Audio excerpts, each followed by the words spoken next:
Bonsoir à tous et bienvenue dans votre magazine Top Sortie, votre rendez-vous du vendredi soir comme chaque semaine. Bien sûr, nous revenons sur les bons plans de la rédaction avec Emmanuel Calafure dans un instant, les ch'tis de sortie aussi avec Cola.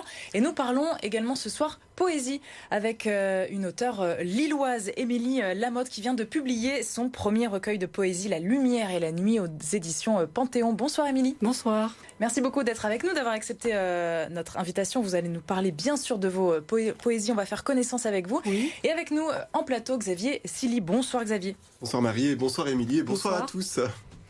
Allez, c'est parti. On fait connaissance avec Émilie Lamotte.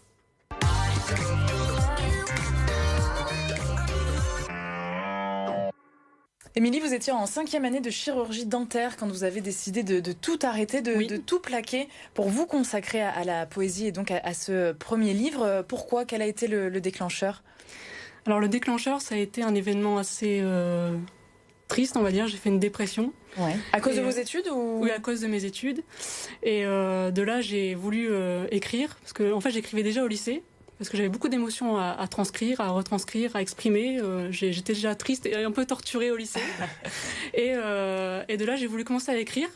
Et ça a été un début, en fait. Et en fait, après, j'ai arrêté l'écriture pour prendre mes études. Et j'ai fait des études scientifiques, donc rien à voir. Et en 5e année, donc du coup, je suis arrivée en dépression et du coup, j'ai arrêté les études de chirurgie dentaire. Et en fait, durant la guérison, j'ai voulu écrire, en fait, reprendre cette partie de moi que j'avais laissée. Que vous aviez mis un peu de côté. Que j'avais mis un peu de côté et que j'ai voulu reprendre, en fait. Et justement, on ressent beaucoup de sensibilité chez vous. Et je pense que c'est pour ça que vous avez choisi cette poésie comme façon de s'exprimer. Pourquoi cette poésie et pas un roman ou une autobiographie ? Parce que je suis quelqu'un d'assez réfléchi, mais en fait, j'adore le spontané, le viscéral, l'authentique. Et j'ai voulu vraiment écrire quelque chose qui retranscrivait mes émotions. Et je trouve que la poésie, c'est vraiment... le domaine où on peut exprimer ses émotions de manière très... Et ça vous a fait du bien d'écrire, justement, de mettre vos émotions sur papier ? Oui, bien sûr, ça m'a fait du bien. Ça a été... En fait, j'écrivais la nuit, j'avais comme des visions poétiques et je me levais la nuit, j'écrivais, je lisais aussi beaucoup en même temps. Donc beaucoup de poètes, en fait, environ un livre par semaine. Et ça me permettait en fait d'acquérir beaucoup de vocabulaire et en fait aussi de pouvoir m'exprimer de manière plus... Et vous vous exprimez de manière instinctive, j'ai l'impression, quand on lit les différents vers. Ça rime pas forcément toujours, parfois c'est très long. Alors au début, j'avais fait des vers, j'avais fait des rimes, pardon. Et en fait, de là, je me suis dit, est-ce que c'est peut-être mieux de faire de la prose, quelque chose de encore plus libre, on va dire. Et j'ai voulu faire ça, en fait, quelque chose de plus libre. Et c'est une façon peut-être aussi d'interpeller le lecteur qui ne s'y connaît pas forcément en poésie, parce que j'ai l'impression que c'est plus accessible aussi, d'une certaine façon. Et les gens qui ne sont pas forcément habitués peuvent se dire, ah bah tiens, ça me parle, ce qu'elle dit là. Oui, c'est ça. Il y a un peu cette recherche-là aussi de partager. Oui, c'est ça, une recherche de partage, de me dire peut-être que certaines personnes vont ressortir ce que j'ai ressenti et se retrouver un peu dans ce recueil. Et le processus d'édition, alors comment vous en êtes venu à vous faire éditer ? On sait que c'est pas facile. Ça a été durant le confinement, le premier confinement, j'ai envoyé mon recueil à une maison d'édition, donc les éditions du Panthéon à Paris, et j'ai eu une réponse positive, et de là, Et vos textes dans l'intégralité ? Voilà, c'est ça. Alors après, j'ai écrit d'autres choses aussi entre deux, et en fait, je les ai ajoutées aussi au recueil. Je vous propose de lire un petit extrait, Émilie, je vous laisse votre livre, du coup, vous avez repéré un poème avant l'émission, allez-y, puis vous nous expliquez pourquoi ce choix. Oui, bien sûr. Dans ton regard, je deviens la personne que j'ai toujours voulu être. Alors, dites-nous. Oui, ça suscite la curiosité, quand même. Alors, en fait, c'est la recherche de l'amour, parce que dans mon recueil, je recherche beaucoup l'amour, en fait. Il y a la présence il y a beaucoup de thèmes, la nature, la liberté, la vie, la mort. Et il y a beaucoup l'amour aussi. Et en fait, quand une personne nous regarde avec amour, on a envie d'être cette personne. Et donc, dans le regard de la personne, je deviens la personne que j'ai toujours voulu être, en fait. Oui. Des inspirations, peut-être, côté poète, côté chanteur, peut-être actuel. Parce que vous êtes musicienne aussi. Oui, je compose de la musique. Donc, je fais mes propres mélodies. Et donc, des mélodies assez pures, assez mélancoliques, style Agnès Obel, Coldplay. Et dans mes inspirations, donc, j'ai un groupe favori, c'est Interpol, un groupe new-yorkais. post-punk, ils sont complètement dans l'émotion et dans la poésie aussi dans leurs textes. Et donc, voilà. Et après j'ai aussi d'autres sources d'inspiration comme les écrivains, enfin la peinture aussi. Donc la peinture, ça sera plus Mark Rothko et Jackson Pollock. Les expressionnistes abstraits, parce qu'ils expriment les sentiments et les émotions en fait. Ouais, directement, ça, un sacré mélange. Un sacré mélange. Oui, je suis assez... Écrire un roman, ça vous tente maintenant que vous êtes lancé ou pas? Pour l'instant, je suis en train d'écrire un second livre. Mais là, le roman, pour l'instant, ça me paraît un peu trop long. Je suis dans l'instant, dans le spontané, donc pas pour l'instant, non. Et pour en revenir peut-être à ce recueil, moi il y a un passage qui m'a particulièrement touché, oui. Et peut-être pour moi c'est le passage qui représente le plus ce recueil pour le téléspectateur qui va le lire. C'est page 131, ça s'appelle « Les visions » et on lit « Les visions m'envahissent, elles concernent la descente vers l'enfer et la mort, la souffrance sur terre, les tortures, mais aussi la vie, l'amour et la fête ».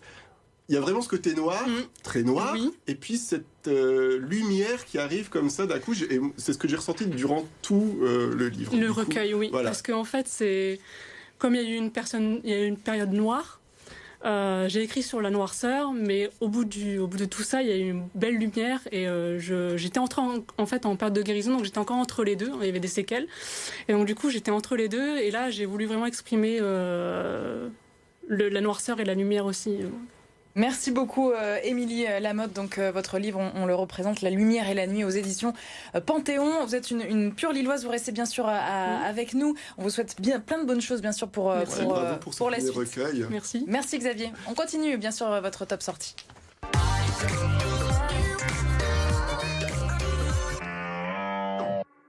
Et retrouvez comme chaque week-end évidemment les petites sorties. Le festival Ciné-Comédie aura lieu tout au long de la semaine prochaine à Lille avec des dizaines de projections organisées. Et comme invité d'honneur, les deux Grolandais, Cola les a rencontrés.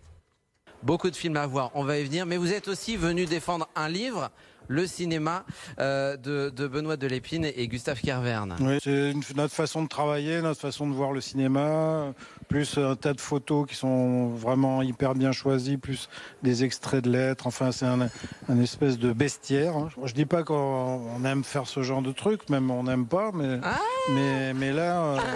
Non, mais par exemple, on a quasiment jamais fait, sauf une fois, mais c'était un film en soi, de making-of de nos films. Enfin, on n'aime pas ça, parler de nous, tout ça, ça nous Donc là, il fallait vous pousser, mais vous êtes content de l'objet au final. Ah bah oui, on est très content. Vos films sont notamment, il y a eux, mais pas que ça, à l'honneur, Altra, Avida, Louise Michel ou encore Mammouth avec Depardieu.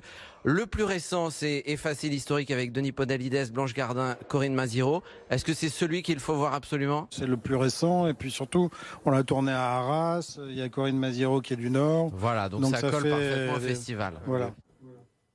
Rendez-vous dès ce samedi 7h45 donc pour les petites sorties en intégralité. Et maintenant, nous retrouvons Emmanuel Calafiore pour les bons plans, les bonnes idées sorties pour ce week-end. Et Emmanuel, vous voulez nous mettre au vert, ça c'est cool. Ah oui, c'est cool, surtout s'il fait beau. Donc je vous propose de partir découvrir ou redécouvrir à Roubaix le parc Barbieux avec les amis du parc Barbieux. Rendez-vous donc demain samedi à 10h sur l'esplanade juste devant le lycée Baudelaire. Mais attention, il faut réserver au 06 45 88 19 55 06 45 88 19 55. Au parc Barbieux à Roubaix, Emmanuel, il y a un petit peu d'eau et justement vous nous proposez une balade sur l'eau dans le Hainaut. Embarquement pour la Scarpe, une escapade dépaysante sur la Scarpe pour 30 à 45 minutes et 5 € par personne. Alors le point de rendez-vous, c'est le port fluvial de la Porte du Hainaut. Vous allez pouvoir découvrir la Scarpe en canoë, en kayak, en paddle et puis en dragon boat. C'est quoi ça, Dragon Boat? Vous nous intriguez un petit peu. Mais je me doute, j'essaie toujours de trouver quelque chose d'intriguant. Oui. Alors le Dragon Boat, c'est un très très grand bateau d'environ 12 mètres de long, avec une particularité, comme on peut le voir. À l'avant, il y a un tambour, et en plus, il y a bien entendu cette tête de dragon qui décore l'embarcation. Cet événement est proposé par le Parc naturel régional Scarpe-Escaut et puis les offices de tourisme de la Porte du Hainaut, du Douaisis et du Cœur d'Ostrovent. Emmanuel, pour les amoureux de culture, direction Lille avec le Tripostal. Oui, le Tripostal, en plus de découvrir l'exposition Colors, il vous propose une nocturne spéciale avec une performance dansée du Ballet du Nord avec Sylvain Giroud. Et puis alors, si vous aimez le gros son, direction la cantine du Tripostal parce qu'il y aura un DJ set. Et pour finir, direction le très joli musée de la piscine à Roubaix. À Roubaix qui fête ses 20 ans cette année. Et pour cet anniversaire, la piscine a eu l'idée de photographier 20 visages, 20 jeunes roubaisiens âgés de 20 ans. Et le photographe Laurent Knoff a défini les critères dans le choix de ces 20 visages. On l'écoute. Moi, je souhaitais avoir parité filles-garçons et aussi avoir une mixité qui est représentative de Roubaix. Et mon rôle, c'est de mettre en confiance les jeunes qui arrivent là. Et c'est au feeling que ça se passe. Et là, jusqu'à présent, c'est top. Et Émilie, on le disait en introduction, vous êtes originaire de Lille. Vous avez un musée préféré, vous? Le Palais des Beaux-Arts à Lille. Oui, pourquoi? Parce qu'il est magnifique et que j'y trouve toute mon inspiration aussi. L'inspiration pour votre livre et pour Oui, c'est ça, j'écris beaucoup là-bas aussi. Ah, vous écrivez là-bas? Voilà, oui, c'est ça aussi. Vous mettez dans un petit coin pour gratouiller? Voilà, c'est ça. Vous avez d'autres lieux comme ça qui vous inspirent? Oui, les parcs, le parc Vauban m'inspire beaucoup.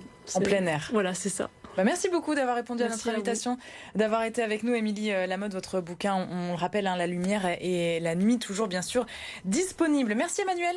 Merci Marie. À la semaine prochaine. À la semaine prochaine. Pour d'autres bons plans sortis dans la région pour ce week-end. On se retrouve bien sûr lundi avec la suite de vos magazines et le magazine Planète Locale. Nous parlons environnement, vous le savez maintenant désormais les lundis. Et nous parlerons des oiseaux avec notre invité ce lundi, Paul Martel, le président de la Ligue protectrice des oiseaux.